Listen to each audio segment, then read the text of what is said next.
Hello friends, let's enjoy study with Pawan Chandrama को स्वागत है। आज मैं लेकर आया हूँ क्लास 8 का हिस्ट्री का चैप्टर नंबर 4 उपनिवेशवाद एवं जनजातीय समाज।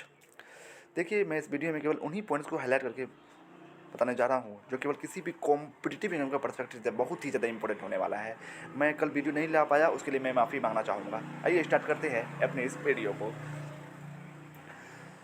देखिए, इसमें पहला पॉइंट है कि जनजातीय समाज के लोग आम भाषा में आदिवासी कहलाते हैं। वे भारतीय महाद्वीप में सबसे पुराने समय से रहने वाले लोग हैं। फिर नेक्स्ट है, जनजातीय समाज घुमंतु कृषि विधि अपनाते थे। वे घूम घूम कर विभिन्न स्थानों पर खेती करते थे। स्वतंत्रता से वनों में विचरण कर वे अपनी आजीविका के लिए वन उत्पाद चुन लाते थे। वो जैसे शहद, जड़ी बूटी, फल आदि।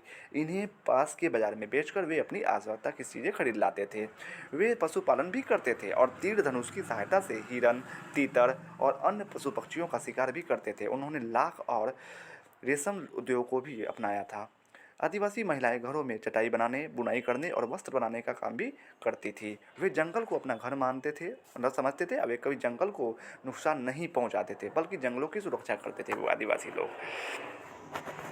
फिर आइए नेक्स्ट आते हैं कि जनजातीय समाज के क्षेत्रों में गैर आदिवासी सेठ, महाजन और सूदखोरों का प्रवेश हो गया। क्या हुआ? धीरे धीरे जनजातीय समाज में बाहरी लोगों का, यानी गैर आदिवासी का, सेठ का, महाजन का, सूदखोरों का प्रवेश हो गया। इन्हें आदिवासी को हम दिकू यानी बाहरी लोग कहते हैं। दिकू क्या होता है? बाहरी लोग, यानी जो गैर आदिवासी उसे क्या बोलते हैं? दिकू बोलते हैं। और उनसे घृणा करते थे, आदिवासी लोग से घृणा करते थे वे दिकू। इसके लिए वनों को सपने अधीन करने के लिए, अपने अधीन करने के लिए अंग्रेजों ने, क्या हुआ कि अब अंग्रेज सोच रहा था कि वन को ही अपने कंट्रोल में कर ले। क्योंकि उस समय क्या हो रहा था कि जब अंग्रेज आए थे तो वो अब रेल का विस्तार करना चाहती थी, क्योंकि वो अपने सामानों को मतलब एक जगह से दूसरी जगह ले जाने के लिए, इसके लिए क्या कर रही थी, वो रेल का विस्तार कर रही थी। रेल के विस्तार के लिए लकड़ी चाहिए था बहुत बड़े पैमाने पर, इसीलिए क्या किया उन लोगों ने, अब जंगलों में भी हस्तक्षेप करना शुरू कर दिया था। तो इसके लिए वनों को अपने अधीन करने के लिए अंग्रेजों ने 1864 ईस्वी में वन विभाग और 1865 ईस्वी में वन अधिनियम भी बनाया था। ठीक है, अब ये वन सुरक्षित हो गए। आदिवासियों का उन वनों में आवागमन बंद करा दिया गया। उन्हें लकड़ी काटने के श्रम में ज़बरदस्ती लगा दिया गया। पारिश्रमिक भी नाम मात्र का दिया जाने लगा। 1878 ईस्वी में एक और कानून बनाकर बड़े जंगलों को सरकारी या आरक्षित रिजर्व जंगल घोषित कर दिया गया और आदिवासियों के प्रवेश पर पूर्णतः रोक लगा दी गई। वहाँ सिर्फ अंग्रेज अधिकारी और व्यापारी ही जा सकते थे। फिर नेक्स्ट है नीचे, मुंडा विद्रोह का नेतृत्व बिरसा मुंडा ने किया था। मोस्ट इंपोर्टेंट पॉइंट्स, मुंडा विद्रोह का नेतृत्व बिरसा मुंडा ने किया था। बिरसा मुंडा का जन्म 15 नवंबर 1874 ईस्वी को छोटा नागपुर प्रमंडल के तमाड़ थानांतर्गत उलिहाती गांव के निकट एक छोटे से क्षेत्र झारखंड में हुआ था। बिरसा मुंडा ने 25 दिसंबर 1899 ईस्वी को पहला आक्रमण ईसाई मिशनरियों पर किया, जिसका उद्देश्य ईसाई बने मुंडाओं को, यानी जो भी मुंडा है ईसाई बन गए हैं, उसको आतंकित कर अंग्रेजों के खिलाफ करना था। 2 जून 1900 ईस्वी को अंग्रेजों द्वारा उनकी बंदी बना दिया गया बिरसा मुंडा को। बिरसा मुंडा की मृत्यु रांची जेल में हैजा की बीमारी से हो गई। तो बिरसा मुंडा की मृत्यु कैसे हो गई? तो हैजा की वजह से हो गई। पर मुंडा आदिवासी उन्हें भगवान मानते थे। वे उनकी मृत्यु के बाद आंदोलन को और भी तेज कर दिए। छोटा नागपुर का मुंडा विद्रोह और उत्तर पूर्वी में गंगा जनजाति का जेलियांगरांग आंदोलन और तेज होता चला गया। अंततः आदिवासी किसानों को सुरक्षा प्रदान करने के लिए छोटा नागपुर काश्तकारी अधिनियम 1908 में बनाया गया। आदिवासी किसानों को सुरक्षा प्रदान करने के लिए छोटा नागपुर काश्तकारी अधिनियम 1908 बनाया गया। इसके द्वारा जनजातीय क्षेत्र की भूमि को हस्तांतरण गैर आदिवासियों के लिए निषेध कर दिया गया। इस प्रकार मुंडा आंदोलन ने ब्रिटिश सरकार को झुका दिया अपने आगे।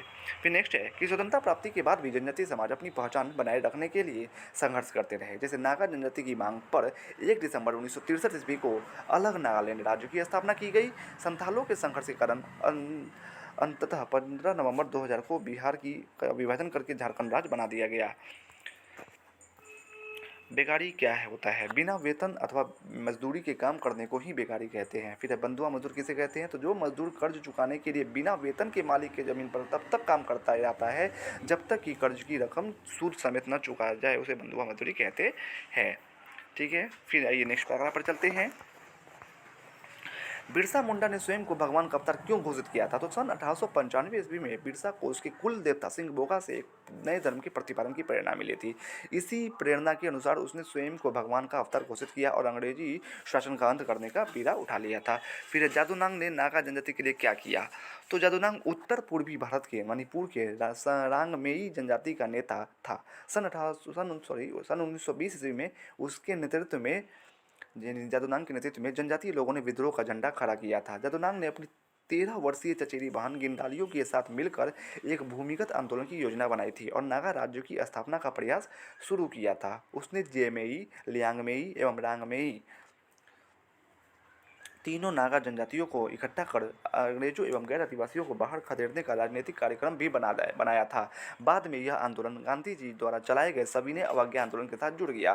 जादूनांग के विद्रोही तेवरों के कारण अंग्रेजी सरकार ने उसे एक हत्या के मामले में फंसाकर 29 अगस्त 1929 ईस्वी को फांसी दे दिया। किसको? जादूनांग को। उसकी चचेरी बहन गिंडालियो को आजीवन कारावास की सजा सुनाई गई। सन 1947 में देश को आज़ादी मिलने के बाद गिंडालियो ने जादूनांग के संघर्ष को आगे बढ़ाना जारी रखा। नतीजन 1 दिसंबर 1963 ईस्वी को अलग नागालैंड राज्य की स्थापना की गई, जो जादूनांग का स्वरूप था। फिर नेक्स्ट आइए, देखिए वस्तुनिष्ठ प्रश्न है। जनजातीय समाज के लोग आम भाषा में क्या कहलाते थे? तो आदिवासी कहलाते थे। दूसरा क्वेश्चन, दिगु किसे कहते हैं? तो गैर आदिवासी। जो आदिवासी नहीं होते उसे हम दिगु कहते हैं। फिर बिरसा मुंडा किस क्षेत्र के निवासी थे? तो छोटा नागपुर के निवासी थे। फिर चौथा क्वेश्चन, गिंडालियो ने अंग्रेजी सरकार के दमनकारी कानूनों को नहीं मानने का भाव जनजातियों में जगाकर गांधी जी के किस आंदोलन से जनजातीय आंदोलन को जोड़ने का सफल प्रयास किया? सविनय अवज्ञा आंदोलन को जोड़ने का प्रयास किया था वो उसने। पांचवा क्वेश्चन है, झारखंड राज्य किस राज्य के विभाजन के परिणाम स्वरूप बना? तो बिहार के विभाजन के परिणाम स्वरूप बना। अच्छा, आप लोग कमेंट्स में जरूर बताइएगा कि बिहार और झारखंड का विभाजन कब हुआ था। फिर नेक्स्ट है ये जादूनांग, ये कि मैं द फॉलोइंग है, नीचे आंसर मैं पढ़ लेता हूँ। जादूनांग जेलियांगडांग आंदोलन से संबंधित था और बिरसा मुंडा सिंहबोगा उनके कुल देवता थे और कंद जाति उड़ीसा की है कंद जाति और तिकेंद्र नाथ सिंह मणिपुर के रहने वाले थे और जतरा भगत ताना भगत आंदोलन के नेतृत्व करता थे। फिर नेक्स्ट पेज पर चलते हैं। जमीन पर घास फूस पत्तियों को जलाकर साफ कर देते थे। इसके बाद वे घास मतलब वो बता रहा है कि झूम की खेती कैसे होती थी। तो आदिवासी लोग क्या करते थे, ज़मीन पर घास फूस पत्तियों को जलाकर साफ कर देते थे। इसके बाद वे घास फूस के जलने पर पैदा हुई राख को खाली ज़मीन पर छिड़क देते थे। इस राख में पोटाश होती थी जिससे मिट्टी उपजाऊ हो जाती थी। वन अधिनियम ने आदिवासियों के किन अधिकारों का छीन लिया था? तो भारत के जंगलों को अपने अधिकार में लेने के लिए अंग्रेजों ने 1864 में वन विभाग की स्थापना की थी और अगले ही साल 1865 में वन अधिनियम भी बनाया था। इसके तहत आदिवासियों के जंगल में प्रवेश पर भी रोक लगा दी थी। अब आदिवासी अपनी मर्जी से लकड़ी काटने, जानवर चराने, फल फूल इकट्ठा करने या शिकार करने के लिए जंगलों में नहीं जा सकते थे। अब वे अपनी परंपरागत झूम खेती नहीं कर सकते थे। अंग्रेजों ने आदिवासियों से स्वतंत्रतापूर्वक नैसर्गिक वातावरण में रहने जीने का जो मौलिक अधिकार था उनसे वो वन अधिनियम के पर छीन लिया था। फिर ये नेक्स्ट पैराग्राफ पर चलते हैं।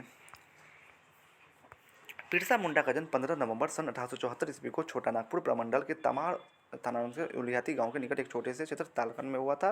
बिरसा की प्रारंभिक शिक्षा चाईबासा की एक जर्मन मिशनरी स्कूल में हुई थी। प्रारंभिक शिक्षा कहाँ हुई थी? चाईबासा के एक जर्मन मिशनरी स्कूल में हुई थी। उसने ईसाई धर्म को अपना लिया था पर बाद में ईसाई धर्म से असंतुष्ट होकर फिर मुंडा बन गया था। 1895 में बिरसा को उसके कुल देवता सिंहबोगा से एक नए धर्म के प्रतिपादन की प्रेरणा मिली। फिर उसने स्वयं को भगवान का अवतार घोषित किया। 2 जून सन 1800 को हैजा बीमारी से बिरसा की मौत रांची जेल में हो गई।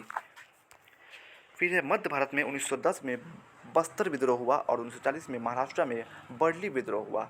1940 में महाराष्ट्र में बर्ली विद्रोह हुआ और मध्य भारत में 1910 में बस्तर विद्रोह हुआ। फिर नेक्स्ट है नीचे, उत्तर पूर्वी भारत में 19वीं शताब्दी में नागा जनजाति ने सबसे प्रबल विद्रोह किया था। जादूनांग इसी नागा जनजाति का सशक्त नेता था। जब 1891 में मणिपुर के युवराज को अंग्रेजों ने फांसी पर चढ़ा दिया था, जो मणिपुर के युवराज कौन थे? भाई तिकेंद्र नाथ सिंह थे। उसको अंग्रेजों ने फांसी पर चढ़ा दिया था, तब मणिपुर पर अपना अधिकार कर लिया था। तो नागा विद्रोह और जोर से भड़क उठा। उस समय मणिपुर में जेमुई यानी जेमुई, लियांगमेई और रांगमेई नामक नागा जनजाति की बहुलता थी। इन्हीं तीनों के सबको जोड़ा गया, जे लियांग रांग, यानी जे से जेमुई, लियांग से लियांगमेई और रांग से रांगमेई। राजनीतिक एवं सामाजिक एकता की स्थापना विदेशी घुसपैठ से सुरक्षा तथा धार्मिक सुधार हेतु रांगमेई जनजाति के जादूनांग के नेतृत्व में जनजातीय लोगों ने क्या किया? विद्रोह की पताका फहरा दी थी।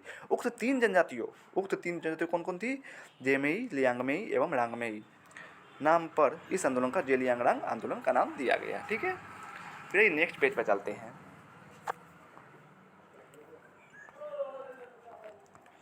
नेक्स्ट पेज पे चलते हैं।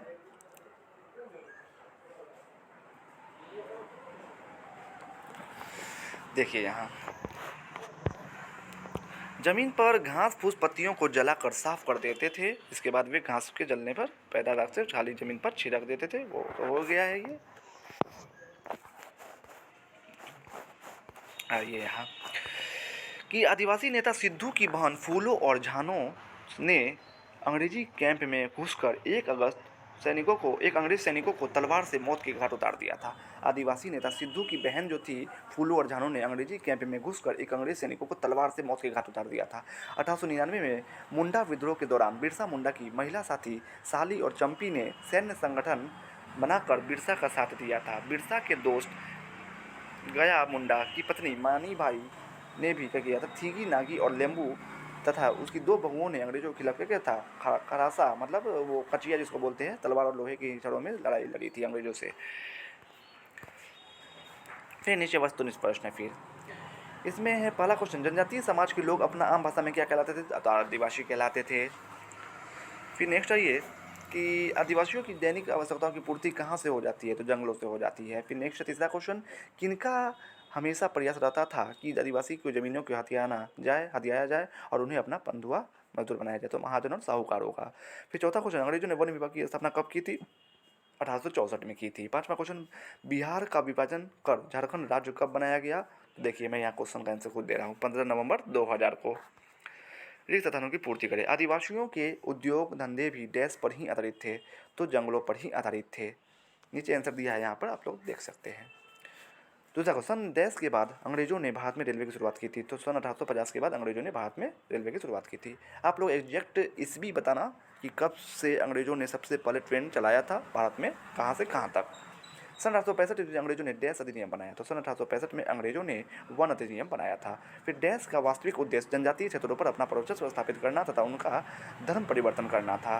तो ईसाई मिशनरियों का वास्तविक उद्देश्य क्या था? जनजातीय क्षेत्रों पर अपना वर्चस्व स्थापित करना और उनका धर्म परिवर्तन करना था। फिर आदिवासी लोग गैर आदिवासी को डैश कहते थे, तो दिकू कहते थे। छठा, रेलवे लाइन के सिलीपड़ों यानी लकड़ी का जो होता है वो तथा रेल के डिब्बों के लिए डैश की आवश्यकता थी, तो लकड़ियों की आवश्यकता थी। फिर सातवां क्वेश्चन, भारत में सबसे बड़ी संख्या डैश जनजाति की है? मोस्ट इंपोर्टेंट पॉइंट, भारत की सबसे बड़ी जनसंख्या किसकी है? तो भील जनजाति की है। फिर बिरसा मुंडा के पिता का नाम क्या था? तो सुगना मुंडा एवं माता का नाम कदमी था। ठीक है, कदमी था। फिर है डैश आंदोलन ने ब्रिटिश सरकार को झुका दिया था? तो मुंडा आंदोलन ने ब्रिटिश सरकार को झुका दिया था। फिर 1 दिसंबर 1963 ईस्वी को अलग डैश राज्य की स्थापना की गई? तो नागालैंड राज्य की स्थापना 1 दिसंबर 1963 को की गई। तो वीडियो कैसा लगा कमेंट्स में ज़रूर बताइए, और अच्छा लगा हो तो प्लीज़ प्लीज़ प्लीज़ मेरे चैनल को सब्सक्राइब करें, शेयर एंड कमेंट्स ज़रूर करें और लाइक भी ज़रूर करें। आप लोग सब्सक्राइब करने के बाद बेल आइकन को ज़रूर प्रेस कर देना, ताकि जितना भी वीडियो बनाओ उसका नोटिफिकेशन आपको ज़रूर मिल सके। Thanks for watching and for more look the description box.